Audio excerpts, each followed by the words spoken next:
Pemirsa Intens Investigasi. Upaya tegas akhirnya diambil kuasa hukum Peggy untuk menghalau lawan mereka dalam kasus penghilangan nyawa Vina dan Eki. Ia mendapat simpati dari masyarakat karena dugaan aksi salah tangkap yang dilakukan pihak kepolisian pada Kamis 23 Mei lalu. Disebutkan saat itu ia pun sedang mengadu nasib di Bandung sebagai kuli bangunan mengikuti ayahnya.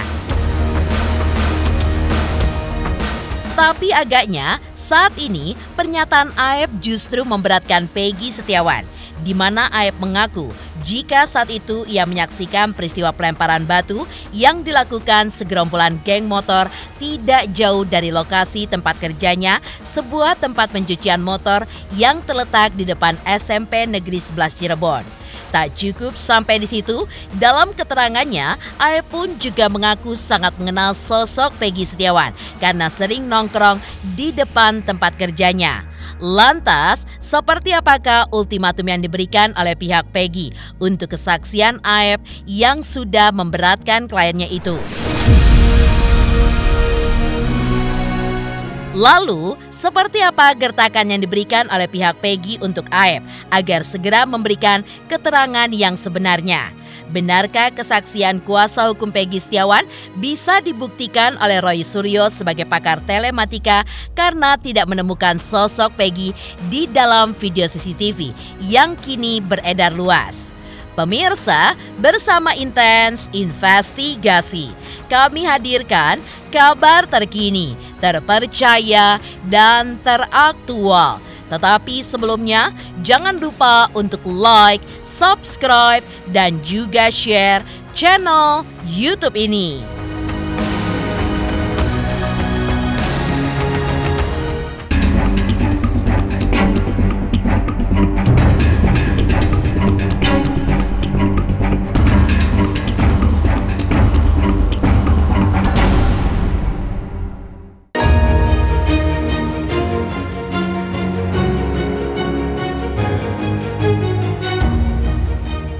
Tidak pernah sekalipun muncul dalam kasus penghilangan nyawa Vina dan Eki.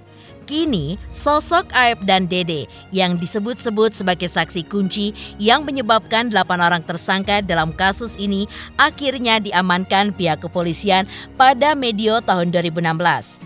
Ya, sebagai orang yang pertama kali ditemui ayah almarhum Eki, Ibtu Rudiana, saat pertama kali merasakan ada hal yang janggal saat kehilangan anaknya pada saat itu.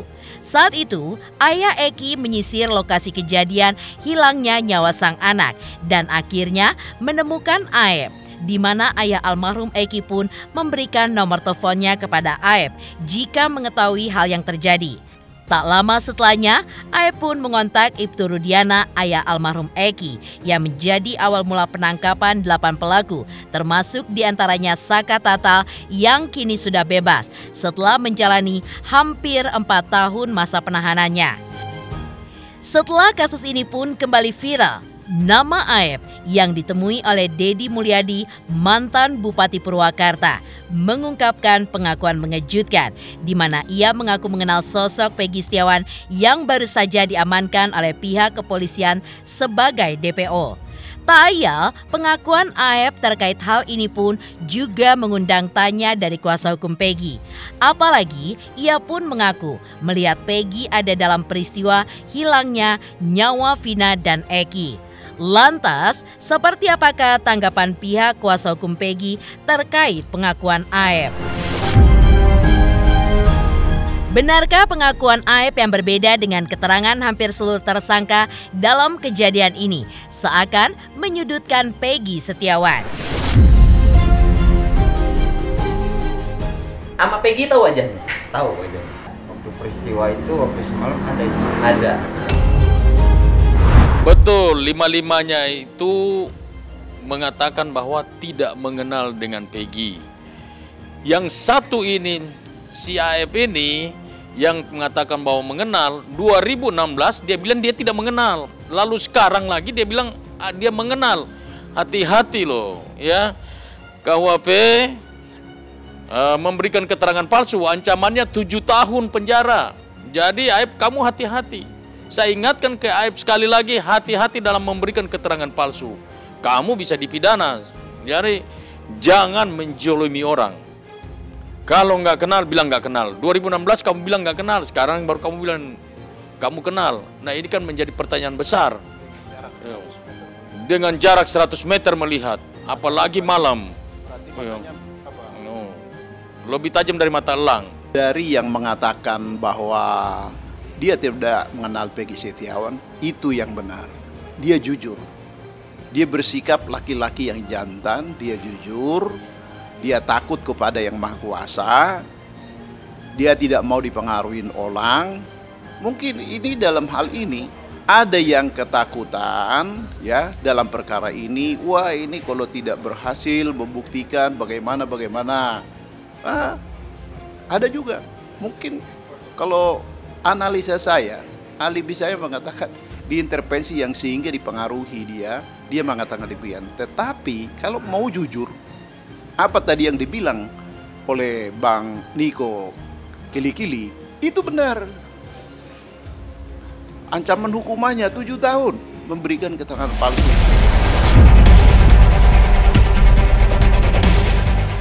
Ya, banyak dugaan yang berkembang terkait pernyataan Aib yang dianggap sebagai sebuah kebohongan oleh banyak pihak. Apalagi santer diberitakan jika Aib melihat dari jarak yang lumayan jauh dan sekitar pukul 10 malam. Bahkan santer dikabarkan jika gerombolan geng motor ini pun sempat memiliki masalah, di mana Aib sempat bercerita jika ia pun sempat dipukuli oleh massa. Dari hal tersebut, kuasa hukum Peggy pun masih berkeyakinan jika kliennya tidak bersalah dan ada motif lain yang diduga melandasi keterangan Aib. Jadi memang kalau misalnya dia adalah seorang geng motor, pasti banyak orang yang kenal dia juga. Geng-geng motor di Cirebon itu paling tidak banyak yang mengenal Peggy. Terus pasti kan ada vernak-verniknya, ada ciri-cirinya. Geng motor itu sangat gampang sekali. Mungkin ada jaket, ada pin, ada apa sih, ada tanda-tanda seperti itulah. Terus kemudian kalau mau bilang dia juga terlibat dalam pelaku pembunuhan, sampai sekarang alat buktinya nggak pernah ada. Alat buktinya apa? Samurai atau pisau atau apa? Pernah nggak ditunjukkan oleh penyidik? Nggak ada. Lalu dia membunuh pakai apa? Semuanya tuh. Jadi dan saksi-saksi juga sudah mengatakan bahwa pada saat kejadian itu Peggy Setiawan dia ada di Bandung. Anak ini bukan anak yang tukang nongkrong, tapi dia tulang punggung keluarga, pekerja keras dari sejak umur 15 tahun. Sementara itu, mendapatkan dukungan yang luar biasa dari banyak pihak. Kini, Peggy juga mendapat dukungan dari 68 pengacara yang siap untuk membantunya. Kebanyakan dari mereka pun tersentuh dengan aksi Peggy yang tidak takut untuk mengungkapkan keberatannya saat sesi press conference yang diadakan di Polda Jawa Barat beberapa waktu lalu, di mana Peggy pada saat itu menuturkan tidak bersalah dan mengaku siap kehilangan nyawa jika benar menjadi dalang hilangnya nyawa Vina dan Eki. Pihak kuasa hukum Peggy pun mengatakan bahwa tidak seharusnya mengorbankan seseorang yang tidak bersalah atas apa yang tidak dilakukannya. Dari tim penasihat hukum sangat meyakinkan dengan adanya bukti-bukti yang sudah kami dapatkan, kami yakin 1.000.000% klien kami tidak bersalah. Memang kami setuju dengan penyidik bahwa pelaku pembunuhan dan pemerkosaan harus ditangkap. Tetapi jangan orang lain lah yang dikambing hitamkan seperti ini. Saya bergerak dengan tim, kami ada kurang lebih 68 pengacara, dan kami semua solid. Saya sudah membentuk tim investigasi. Ketua tim investigasinya adalah Kombes Jindin Siagian Esa MH. Dan beliau sudah bergerak jauh dan fakta serta bukti-bukti sudah kami dapatkan. Nah, kalau mau tanya persisnya, kebetulan beliau sedang bersama-sama dengan saya. Beliau ini sejak lahir sebagai polisi sudah di penyidik, jadi penyidik. Sampai pensiun pun penyidik. Jadi nggak mungkin lah kita mengada-ngada atau ini tidak valid. Ini sangat amat valid. yang saya sampaikan ini sangat amat valid. Berkaca dari kasus yang sudah terjadi hampir 8 tahun lamanya, sebagai praktisi hukum, Deo Lipa pun menilai terlalu reaktif jika bukti-bukti yang dihadirkan hanya berdasarkan film saja yang belum tentu sesuai dengan fakta sebenarnya. Dan hanya bertumpu pada kesaksian yang validitasnya juga rendah, serta ditangani oleh penyidik yang berbeda. Oleh karena itu, menurut keduanya, lebih baik Peggy Setiawan pun dilepaskan. Dengan bukti, apa alat bukti yang ada di dalam perkara ini? Apakah si Peggy menggunakan batu untuk memukul? Apakah dia menggunakan pisau untuk menusuk? Apakah dia menggunakan kayu untuk memukul juga? Batu untuk dilemparin? Itu aja dulu. Apakah alat-alat itu ada barang buktinya? Jawabannya rasa-rasanya tidak ada. Kalaupun ada, itu sudah campur baur itu peralatan itu. Kenapa? Karena ada 8 tersangka yang menjadi terdakwa yang mungkin juga pakai alat yang sama, sehingga tidak bisa dipastikan ini alatnya siapa yang dipakai. Apakah ada sidik jarinya si Peggy? Jawabannya juga nggak bisa juga. Kami ini udah lama mengikuti perkara-perkara pembunuhan, jadi kita paham banget nih. Dari udah dikubur, kita gali lagi sama Pak Munin itu zaman dulu kan ada juga tuh yang begitu, kita paham.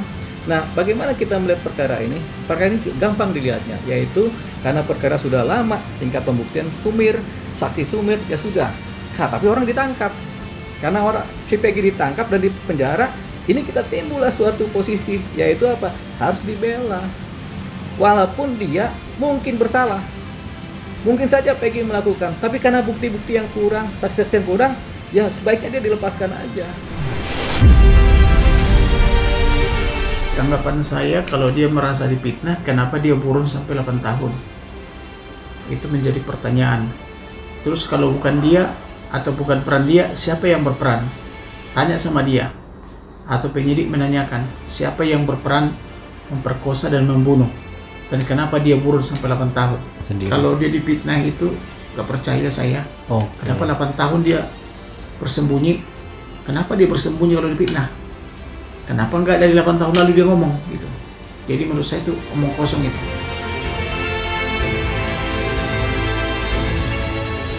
Pemirsa Intens Investigasi, jangan lupa saksikan terus Intens Investigasi. Dan pastikan jangan lupa untuk like, subscribe, share, dan komen. Tim redaksi Intens Investigasi juga mengucapkan banyak terima kasih kepada semua subscribers. Hingga kanal Intens Investigasi kini sudah mencapai 3 juta subscribers.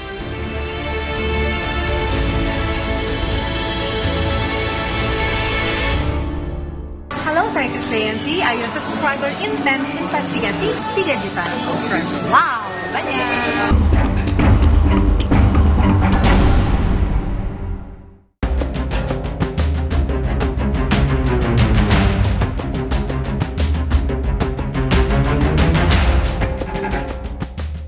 Ya, sebelum tertangkapnya Peggy, munculnya nama Saka Tatal yang sebelumnya telah ditetapkan menjadi tersangka oleh pihak kepolisian sempat menjadi pro dan kontra. Namun setelah keluar, Saka pun sempat mengungkap bahwa dirinya tidak bersalah dan menjadi korban salah tangkap oleh pihak kepolisian. Tidak cukup sampai di situ, dengan lantang Saka pun juga menyebutkan jika ia mendapatkan tindakan main hakim sendiri yang konon dilakukan pihak kepolisian. Aksi ini pun ternyata mendapatkan simpati luar biasa dari pengacara Fahrat Abbas ditemani oleh Krisnamurti untuk mendapatkan keadilan. Dalam bincang-bincangnya kemarin dengan awak media, Farhat mengaku tengah mengkaji novum atau bukti baru yang rencananya akan segera ditindaklanjuti untuk menerbitkan PK atau peninjauan kembali ke Mahkamah Agung terkait dugaan aksi salah tangkap serta tindakan main hakim sendiri yang konon dilakukan pihak kepolisian.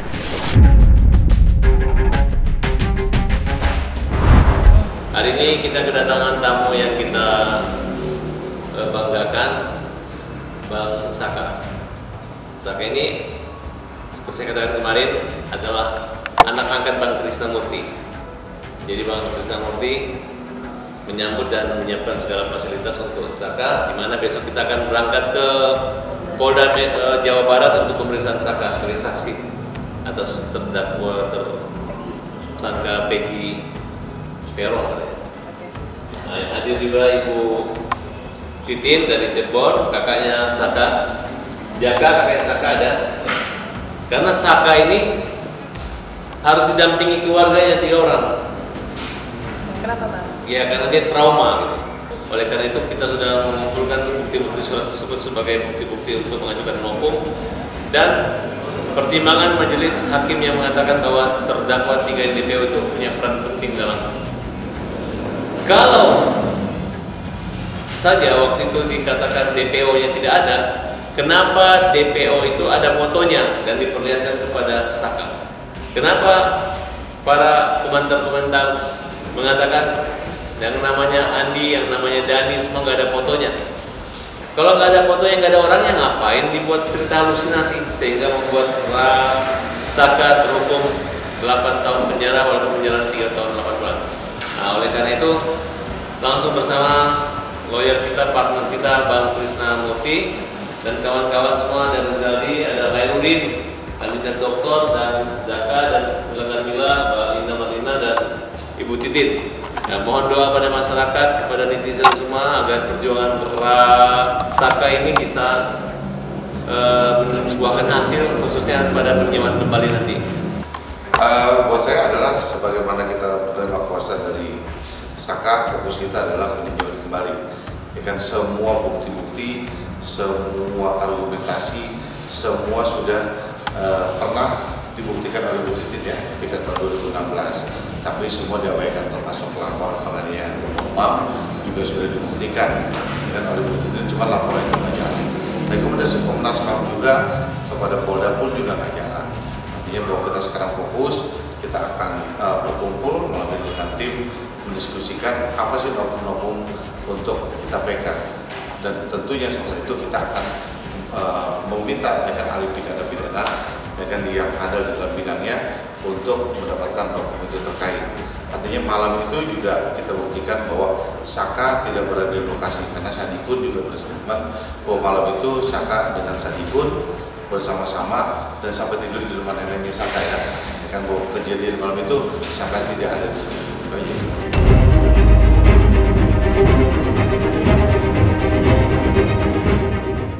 Farhat yang ditemani dengan ahli hukum lainnya mengaku siap untuk mendampingi Saka yang pada hari ini akan dilakukan pemeriksaan oleh pihak kepolisian sebagai saksi untuk tersangka baru yaitu Peggy Setiawan. Lantas, seperti apakah kata Saka terkait PK yang akan dilakukannya melalui pengacaranya Farhat Abbas?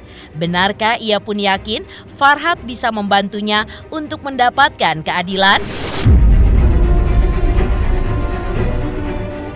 Ya, jangan sampai Saka ini kena kayak peradilan atau persidangan 2 kali. Dan kepada pihak polisi, Saka ini jangan ditakut-takut, tidak akan 2 kali akan ditangkap. Saka ini biar nggak datang juga, dia akan tetap hadir pada pengadilan nanti. Jadi dia ini juga jangan dibuat trauma lagi. Jadi hari ini pemanggilan biasa kalau kedua. Memang Saka ini nggak mampu.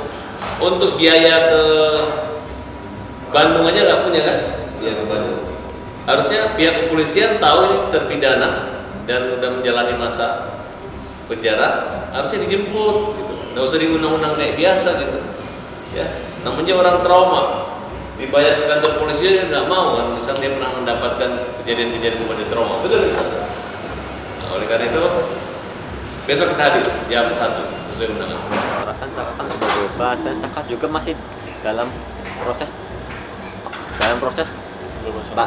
bebas bersyarat dan masih mengajukan banding dan wajib banding kasasi juga sudah dilakukan dan sekarang akan meneruskan dengan PK dan semoga PK itu berjalan dengan lancar. Kami minta keadilan seadil-adilnya mungkin, bahwasanya yang benar mana dan yang salah mana, biar semuanya itu terbuka. PK ini bisa membersihkan nama kampus. Yakin. Sementara itu, yang tidak kalah mengejutkan adalah munculnya CCTV tidak berselang lama sejak munculnya mel-mel di salah satu stasiun televisi swasta. Lantas, seperti apa pakar telematika menelisik video CCTV yang diduga merupakan tempat kejadian saat Vina dan Eki disiksa? Lalu benarkah gambar dalam video CCTV tersebut mirip dengan apa yang dikisahkan oleh mel-mel sebelumnya melalui rekaman suara di salah satu kanal YouTube dan saat mel-mel tampil di salah satu stasiun televisi swasta? Halo, aku Hanum Ramantio. Ayo subscriber Intens Investigasi 3 juta subscriber.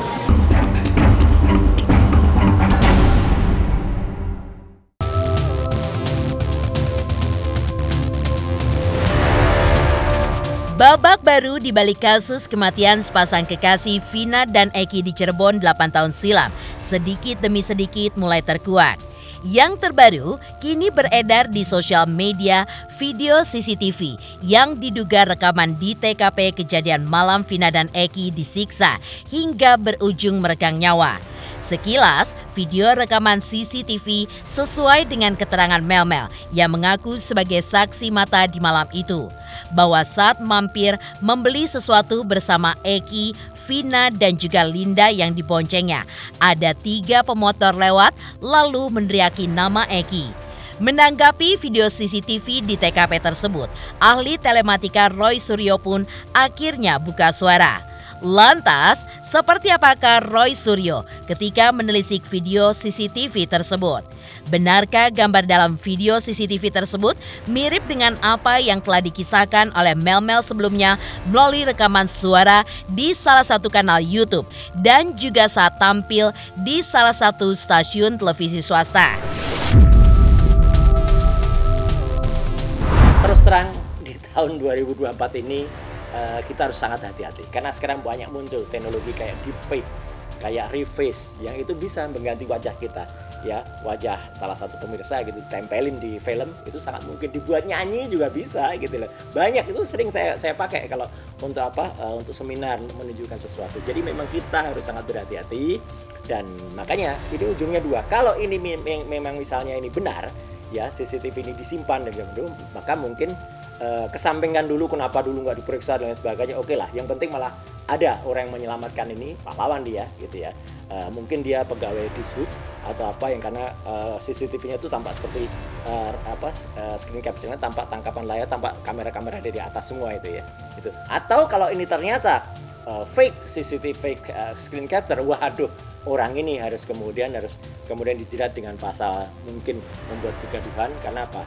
Dia justru akan menambah kesulitan dari kasus ini karena akan kemudian membuat kasusnya lebih bertambah panjang. Tapi sekali lagi saya ingin kasus ini segera ditindaklanjuti dengan cepat karena ada bukti tangkapan layar itu. Tapi sekali lagi kita harus hati-hati karena orang sangat mungkin sekarang membuat tangkapan layar dari gambar-gambar atau video yang fake. Saya percaya filmnya ada, ya, karena apa yang ditangkap itu adalah beberapa gambar yang signifikan. Nah, cuma masalahnya filmnya ada, itu film benar atau enggak, ya gitu ya. Saya hanya mengatakan filmnya ada. Karena apa? Karena itu tidak mungkin ketika dulu belum dibahas soal ada sosok wanita, bukan final ya, sosok wanita yang ada dalam screen capture itu, kemudian sekarang diributkan, tiba-tiba dia ada di situ. Nah, ini kan seolah-olah yang mengedit ini atau yang menampilkan gambar ini itu adalah teknologi hal-hal yang sekarang, opini yang berkembang sekarang. Nah, perkara apakah yang ada itu adalah yang asli zaman dulu atau tidak ya. Kalau lihat kualitasnya masih mungkin 2016 seperti itu. Tapi kalau lihat kemudian ini gambar-gambar ini nampak menyesuaikan yang cerita sekarang, ya bisa jadi itu memang bagus sekali.